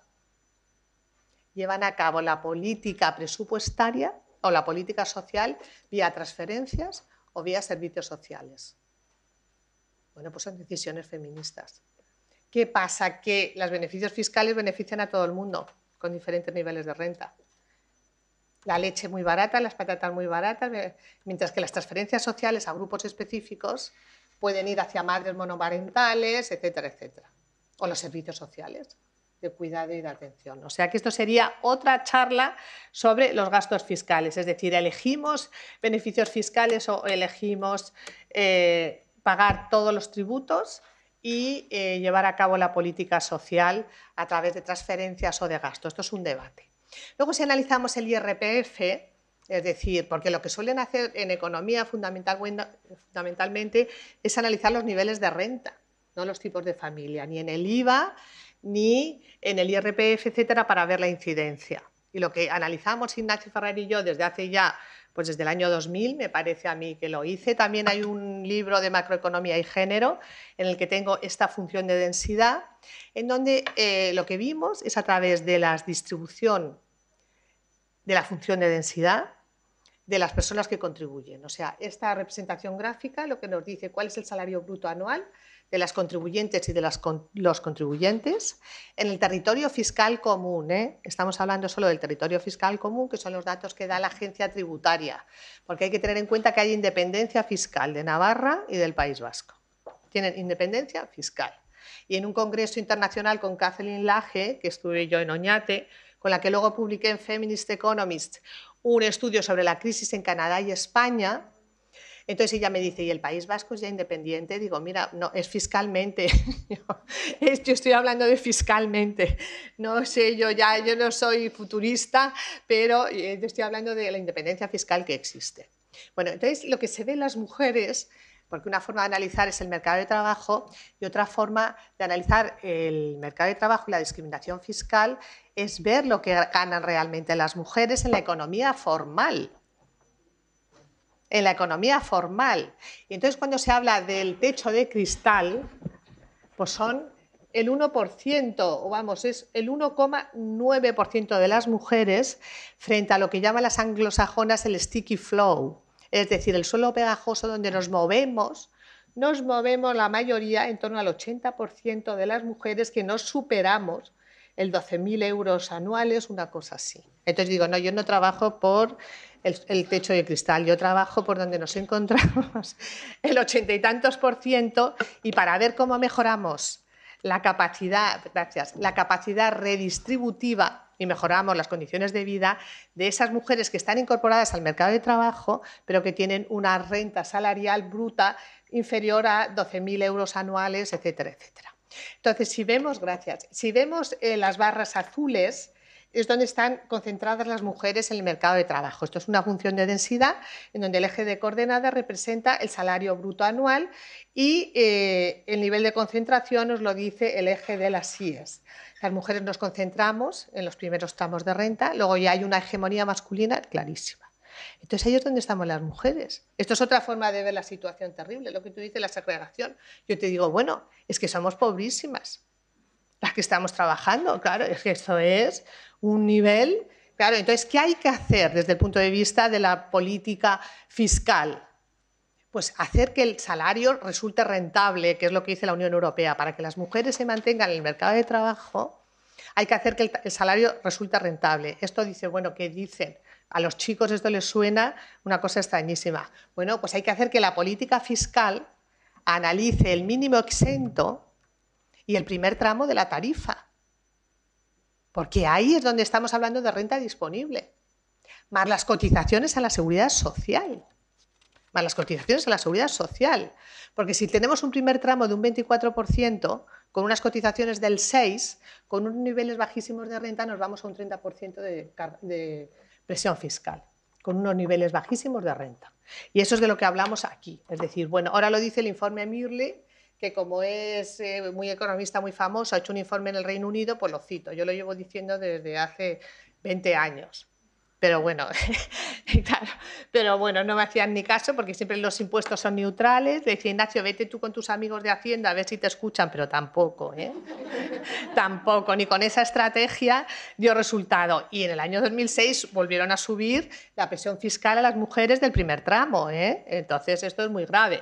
Entonces, bueno, no voy a empezar a decir, luego se bajó, luego se subió. Voy a hablar un poquito del IVA porque tengo 5 minutos para que veamos que los tributos nos importan. Para determinar la renta disponible, sobre todo en los niveles más bajos. Hay economistas de Harvard, Alesina, que dice que las mujeres paguen menos tributos hasta que estén incorporadas de la misma manera que los chicos. Pues no, señor, porque hay algunas mujeres, aunque sea el 1, tantos %, que ganan mucho y hay otras que ganan bien, etcétera, etcétera. No es cuestión esencialista por ser mujeres, sino le voy a mandar yo la función de densidad. Digo, oiga, habrá algunos chicos que también les venga bien, pero esto me dicen, mándaselo, me lo decía Tindar Adabo, mándaselo. Digo, no, porque mira, yo estoy liadísima tratando de convencer a los de aquí. Este que es de Alesina, de Harvard, tal, me va a freír. Tengo que concentrarme muchísimo, digo, y yo no me puedo dispersar, pero sí que voy a preparar. Si tengo un equipo, si alguien está dispuesta, pues entonces hacemos todas estas cosas. Pero claro, es que yo sola, ante el peligro, pues hago lo que puedo. Y entonces yo ya no puedo más. Aquí la discriminación de las familias monoparentales, esto lo hace María Pazos también, que es decir, bueno, ¿por qué no se establece una declaración individual como el modelo nórdico? Sin tener en cuenta tu situación familiar, esposa, madre, hija, todo eso que son los impuestos directos o los derechos directos y derivados, que en el año 99 hay un informe del Instituto de la Mujer, que hice yo también y tal, y que está por ahí guardada en un cajón, y que, bueno, según me dice Lina Paloma, los derechos directos e individuales, si los aplicamos, si acabamos con la pensión de viudedad, empobrecemos a las mujeres, sí. Totalmente de acuerdo. Pero otra cosa es que no sepamos que la construcción de los derechos tiene que ser derechos universales y nunca derechos derivados. Es decir, subir la pensión de viudedad. Yo con Inés Alberti tenía unas peloteras. Hay que subir porque estás en contra. Digo, es que estoy en contra de la pensión de viudedad. Claro, porque no es por el estado civil de las personas, es como personas. Entonces nos vamos al modelo nórdico, que como personas al cumplir los 65 años tenemos una pensión de vejez, no asistencial como aquí, sino universal, que se puede complementar con la que tú tengas, pero no por ser la viuda de, la hija de, la madre de, pues estar cobrando, ¿no? Y entonces, bueno, esto me ha costado a mí mucha energía, pero yo la doy por bien empleada. Bueno, entonces tendríamos aquí ya el IVA, los beneficios fiscales que no se he podido hablar, pero es la pérdida de recaudación, por ejemplo, en el IRPF el 37,8%. En el año 2015, del impuesto en el IVA, el 56%. Entonces esto, por ejemplo, en México, con Alicia Girón, que estaba por ahí en el seminario del Instituto de Investigaciones Económicas, que siempre me invitan, dije, es que la Coca-Cola está exenta del impuesto sobre el valor agregado. Y lo dije yo por la radio y ya lo cambiaron. Dijeron, Paloma, ya no está en la cesta de la compra porque se consideraba como una bebida fundamental. Porque el agua no se puede beber. Digo, oye, pues lo que hay que hacer agua saludable, que el agua sea potable y no tener un gasto fiscal. Bueno, pues esto es un ejemplo, es decir, de la fiscalidad y todo lo que hay que hacer. Y además a nivel de asociaciones de mujeres, ¿eh? No hace falta economistas ni títulos universitarios. Esto yo creo que con un nivel básico se puede entender. Y esto es cómo se desarrolla la política social en la OCDE. Entonces se ve que por una parte tenemos las barras rojas, yo no sé si las veis rojas, son como las de abajo, que son las transferencias, los servicios sociales y los beneficios fiscales, para que tengáis en cuenta cómo se lleva a cabo la política social, por ejemplo, del cuidado. Y la tendencia, cuando los gobiernos son conservadores, es aumentar los beneficios fiscales o las transferencias, pero ir disminuyendo los servicios sociales. Y si se comparan los años 80-90 de los países nórdicos con la actualidad, cada vez hay una mayor proporción de barras rojas y se disminuyen cada vez más los servicios sociales. Esto es la tendencia en el ámbito de la OCDE y desde los años 80. Y es una forma a largo plazo de ver la tendencia y muy sencillita que nos permite analizar pues, la evolución del modelo social. Y solamente para ver el IVA, aquí me deja 2 minutitos, perdona, entonces es un sumatorio para ver a través de la encuesta de presupuestos familiares, que lo que queríamos hacer Ignacio y yo era ver el impacto que ha tenido las subidas del IVA con la crisis sobre los tipos de familia, no tanto por deciles, que es lo que hacen los economistas normalmente, sino también por tipo de familia, con la encuesta de presupuestos familiares.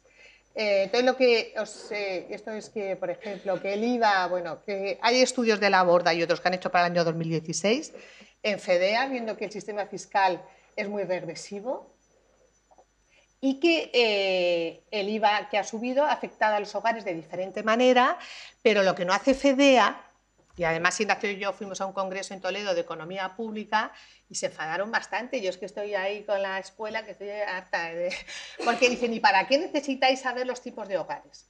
¿Qué aportaba esto? Digo, pues oye, lo están haciendo en la Universidad de Londres, Sue Himmelwaite y Jerónimo de Eno y otros, y digo, yo considero que es la forma de ver el impacto que ha tenido la subida del IVA sobre el gasto fiscal que pagan las familias según el tipo de familia.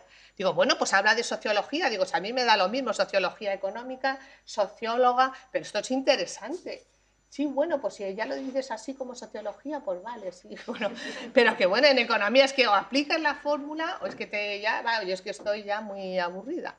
Entonces, dice, bueno, es interesante, además yo creo que los estudios deben ser interdisciplinarios, es decir, no sé, lo que hay que hacer es ver ahora con la encuesta de condiciones de vida, ver si puedo yo de alguna manera combinar este esquema de la encuesta de presupuestos familiares con los niveles de renta, porque enriquecería muchísimo. Y aquí además tuvimos que pedir el gasto desagregado por adulto o adulta con hijos e hijas a su cargo, que eso en el Instituto Nacional de Estadística no te lo da y debería de estarlo después de la Ley de Igualdad de 2006. Estos datos en la encuesta de presupuestos familiares, además en CEGIN, en un congreso que hemos estado ahora, que estaba la representante del Instituto Europeo, en Vilnius, decía, de estudios de género, decía que esto era muy importante que lo tuviera Eurostat para poder desarrollar estudios, porque este es el panel de hogares, el FOGE. Entonces es muy importante tener los análisis desagregados.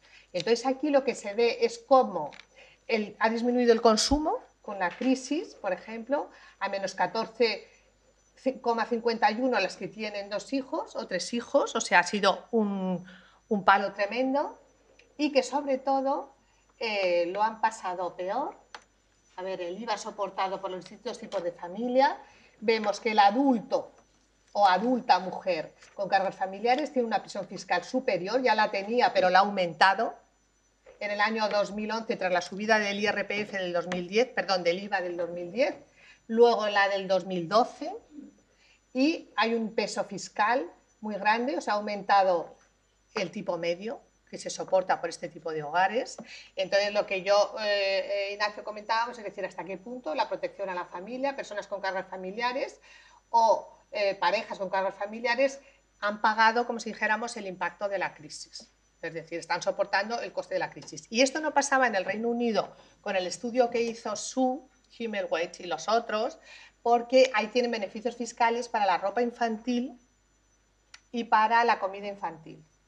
Pero bueno, entonces la conclusión que obtenían de su estudio era: es muy gender friendly el sistema fiscal británico, porque no pasa esto. Es decir, ahí se veía que no había, como si dijéramos, un aumento desproporcionado de los hogares con cargas familiares respecto a los otros. Dije, mira, que no hayan pagado el coste de la crisis, no me digas que el sistema fiscal británico es muy gender friendly, porque... Bueno, pues nada, yo muchas gracias y no sé, os he explicado algo.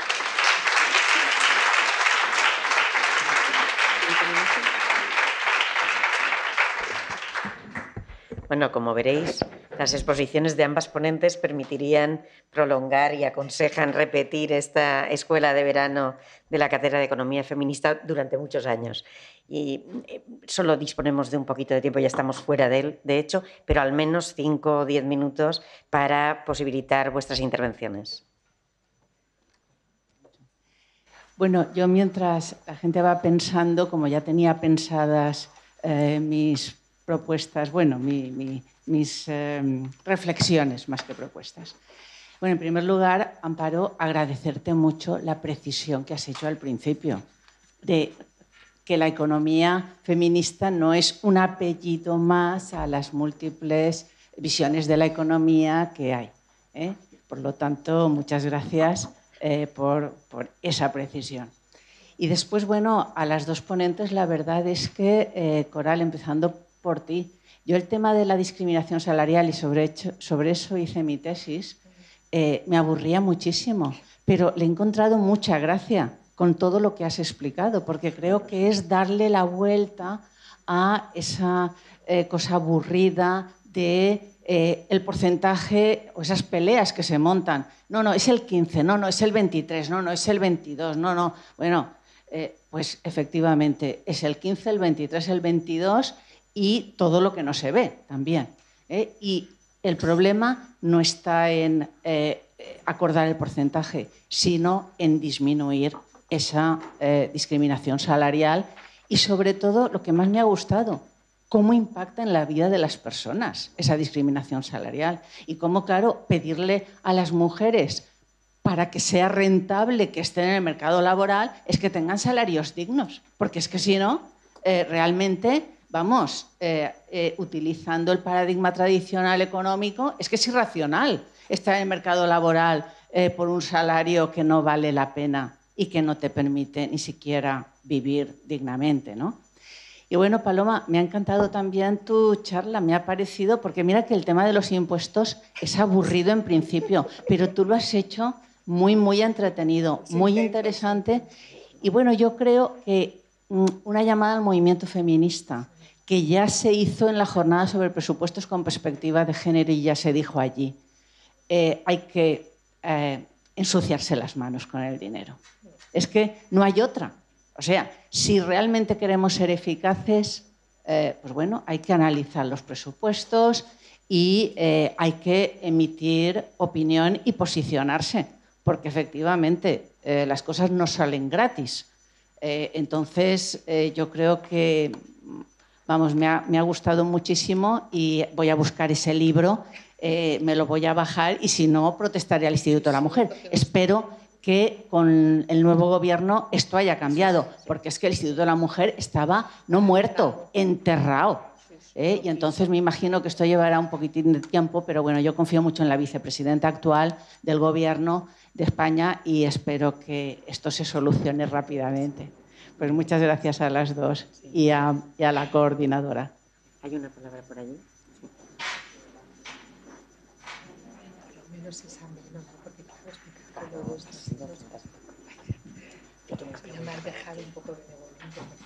Bueno,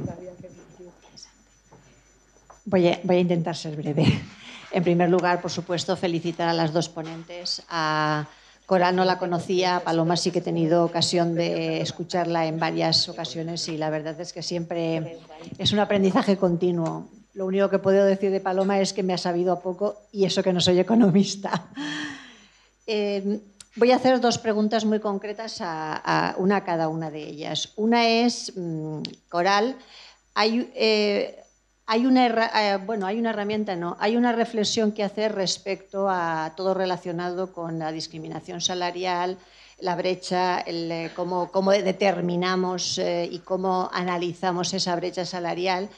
Y me consta que hay algunos intentos, no sé si estoy equivocada, sobre cómo elaborar una metodología o una herramienta alrededor de la valoración del trabajo. Es decir, aquí hay un debate interno de cuál es el valor del trabajo, cuál es el valor que se le da a un trabajo realizado en general en términos ocupacionales por las mujeres o a aquellos que están desarrollados mayoritariamente por hombres.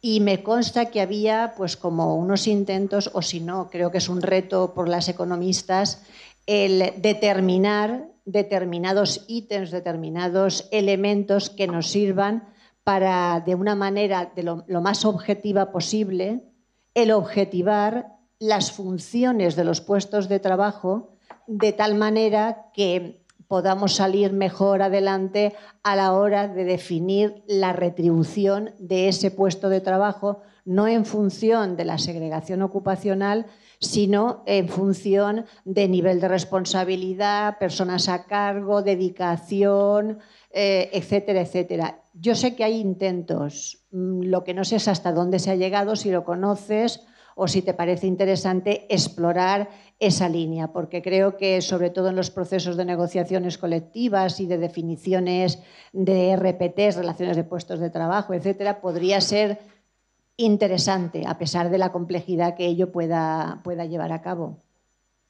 Y luego a Paloma le quería preguntar por algo que hace ya mucho tiempo que me ronda, creo habérselo escuchado en alguna intervención, y si no me corriges, y es que tú planteabas en un momento determinado que respecto al IRPF, en las familias, en el entorno familiar, había una posible discriminación de aquellos núcleos familiares compuestos por mujeres y hombres que trabajan respecto a aquellos núcleos que mujer que no trabajaba y hombre trabajaba.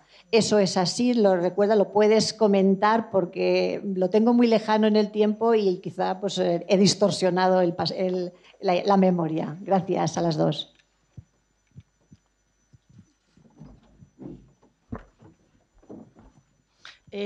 Muchas gracias por la pregunta. Evidentemente, tienes toda la razón del mundo. Cuando vamos a la realidad y a y donde se decide cuánto se va a retribuir, efectivamente, dentro de la negociación colectiva, tener unas tablas, unos indicadores que permitan valorar los puestos de trabajo es fundamental, entre otras cosas, para después poder demostrar ante los tribunales, por ejemplo, que efectivamente hay casos de discriminación ya sangrantes, ¿no? Entonces, totalmente de acuerdo. En la medida que seamos capaces de desarrollar valoraciones lo más objetivas posibles, desde luego eso siempre nos va a proteger como mujeres, porque está claro que en esas negociaciones siempre estamos como en la parte más débil. El problema es que es muy difícil. Es muy difícil. Claro. Entonces, yo tengo una teoría. Yo creo que mientras haya segregación, en este caso por género, mientras haya ocupaciones que sistemáticamente la presencia femenina es mucho más alta que la masculina, es muy difícil que la sociedad valore esas ocupaciones. O sea, hay una infravaloración de lo femenino y el trabajo es una de esas dimensiones. Entonces, por eso yo me he dedicado últimamente a la segregación, porque es que creo que solo en la medida que hombres y mujeres estén en todas partes en niveles parecidos, la sociedad empezará a valorar los trabajos que hasta ahora hacían en un mayor grado las mujeres. Esa es mi reflexión personal. O sea, mientras una persona no trabaja 8 horas al día o 10 haciendo camas en un hotel, no sabe lo duro que es estar todo el día haciendo camas y limpiando el cuarto de baño de las habitaciones de un hotel. Y mientras esto lo siguen haciendo fundamentalmente mujeres, va a ser mucho más duro cualquier trabajo físico que esté más masculinizado. Es que no se valora, no se valora ni el esfuerzo físico de trabajo típicamente femenino. No, eso no tiene un plus de pues debería.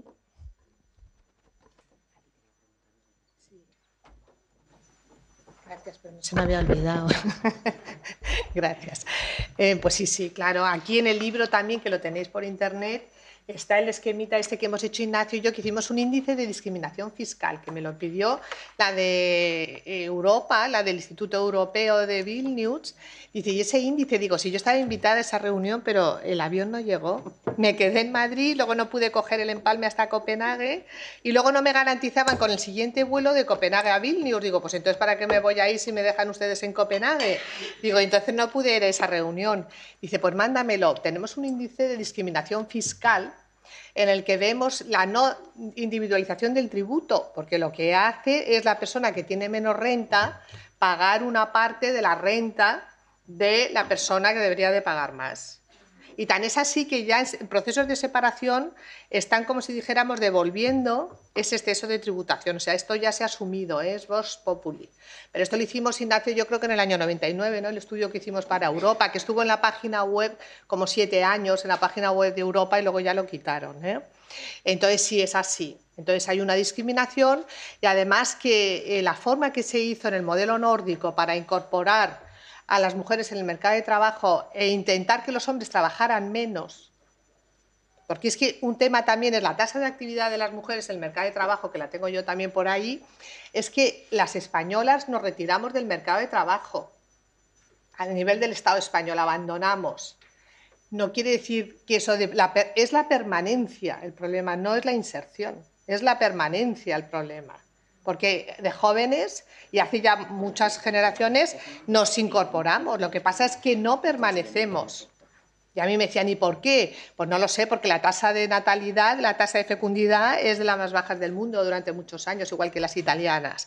Entonces es decir, la sociedad que es así, pero yo sí que hay una penalización y un índice de penalización fiscal que me lo han pedido en California, que están haciendo, lo están utilizando y me lo han pedido tal, pero que está publicado, o sea, el índice de discriminación fiscal y que es un dato importante que, pues esto, que está penalizando la incorporación de las mujeres casadas o casadas, porque tiene que ser legalmente casadas. Es que este es un tema fiscal importante, es que es un control que yo siempre decía a la familia de León Roch, ¿no? Es decir, Hacienda a través de Pere Galdós o Fortunata y Jacinta, es decir, porque usted tiene que controlar si es pareja de hecho, que no se admite que hagan la declaración conjunta.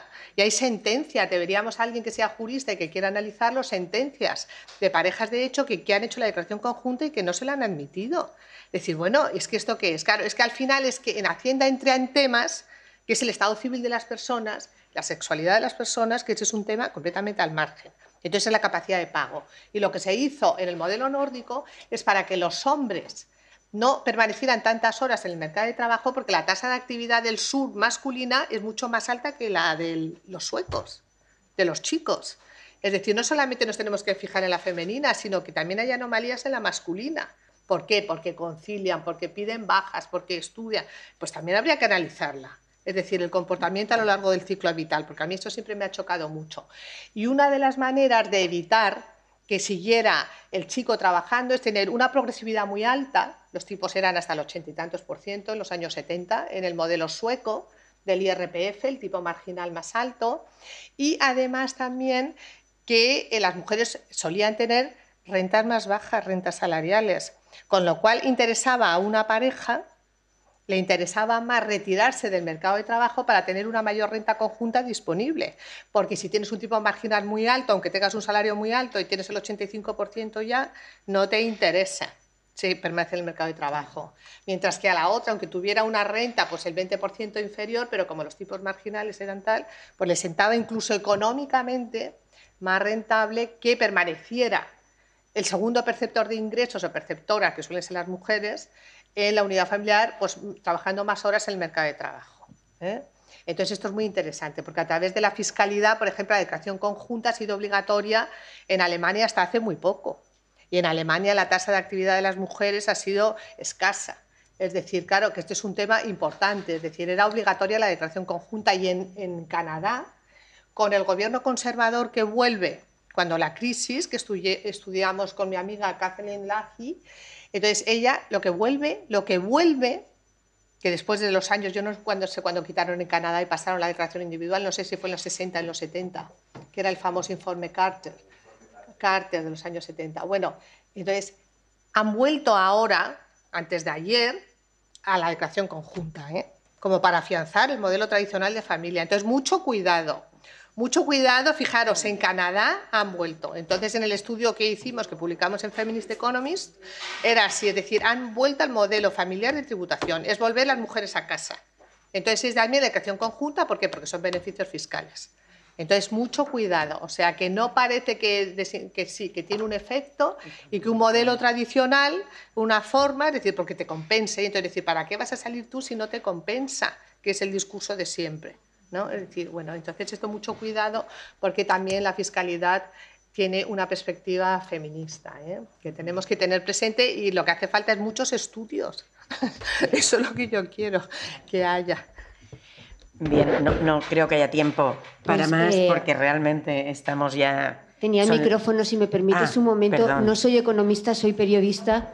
Y bueno, sí que quisiera agradeceros, no es una pregunta, el poder aportarnos estas herramientas, estos indicadores, el poder cuantificar la economía de una manera totalmente diferente, porque claro, así nosotras, las periodistas, y hablo en nombre de las periodistas por la igualdad, podremos informar de los temas económicos de una manera totalmente diferente que ahora, en la actualidad, y bueno, durante todo este tiempo no se ha podido informar porque desconocíamos pues este trabajo que estáis realizando, ¿no? Así que todo el agradecimiento y mucha fuerza desde el sector periodístico. Gracias. Coméntalo, que no le podía decir. No, bueno, es que estaba pidiendo permiso. Sí. Sí, perdón, que es que... Sí, así contesta. Exacto. Ahí delante. Exacto. Buenos días a todas. Buen día, mi nombre es Salomé y traigo una opinión, reflexión y también una convocatoria. Puesto un pie en la academia y en movimientos sociales, sobre todo con mujeres trabajadoras del hogar y los cuidados que actualmente están llevando a cabo una fuerte lucha por la derogación de la enmienda 667 de los presupuestos generales del Estado, que retrasa la equiparación en derechos y el trabajo digno de las mujeres trabajadoras del hogar y los cuidados en el régimen de cotización de la seguridad social.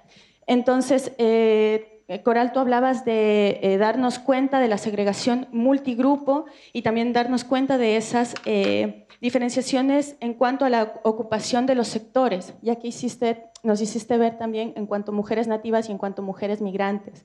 Entonces, también tomando en cuenta lo que estabas diciendo tú, solamente me gustaría aportar esto, que creo que es no solamente de actualidad, sino de vital importancia, y desde aquí solicitar o convocar a todo el movimiento feminista local, valenciano, del Estado y de demás territorios al apoyo a la derogación, a la exigencia de la derogación de la enmienda 667 y también a la ratificación del convenio 189 de la OIT para garantizar las condiciones dignas del trabajo de las trabajadoras del hogar y los cuidados, que también tiene un rostro migrante.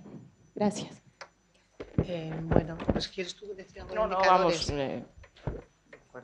Totalmente de acuerdo con lo que acabas de decir, totalmente de acuerdo. Sí, no, yo para concluir os quería decir dos cositas, abusando aquí muchísimo de Amparo, que es demasiado benevolente. Bueno, por una parte os quería, pues no sé, que estáis invitadas al Congreso de Economía Crítica que se va a celebrar en León del 20 y el 21 de septiembre.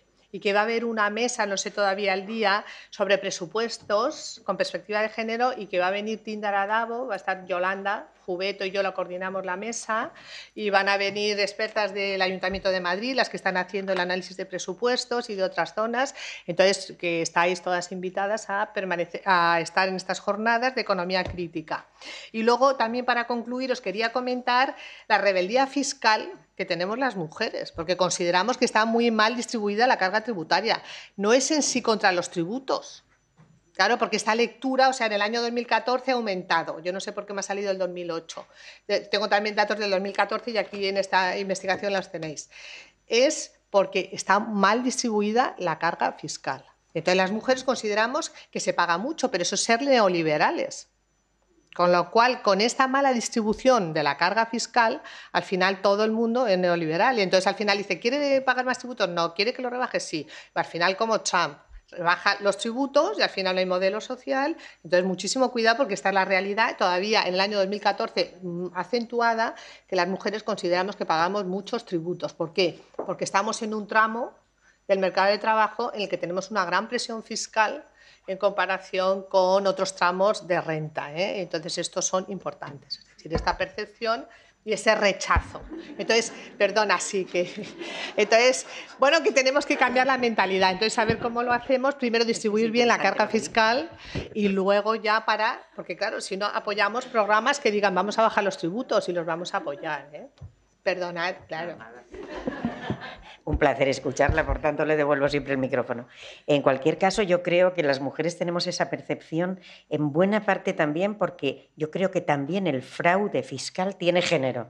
Y evidentemente las grandes fortunas, las grandes bolsas de fraude tienen género y no es precisamente el femenino. Además, Coral del Río, por otra parte, me ha hecho polvo el estudio de brecha salarial porque yo había caído en todas y cada una de las trampas patriarcales. La misma jornada, comparar la misma categoría, claro, estaba reduciendo de hecho la identificación de una auténtica brecha salarial. Yo creo que han sido dos enormes ponentes, que las preguntas que nos han dejado encima de la mesa a todas son retadoras absolutamente, insisto que habrá que repetir porque con toda seguridad todas os habéis quedado con ganas de preguntar más cosas e indagar más temas. Gracias a todas.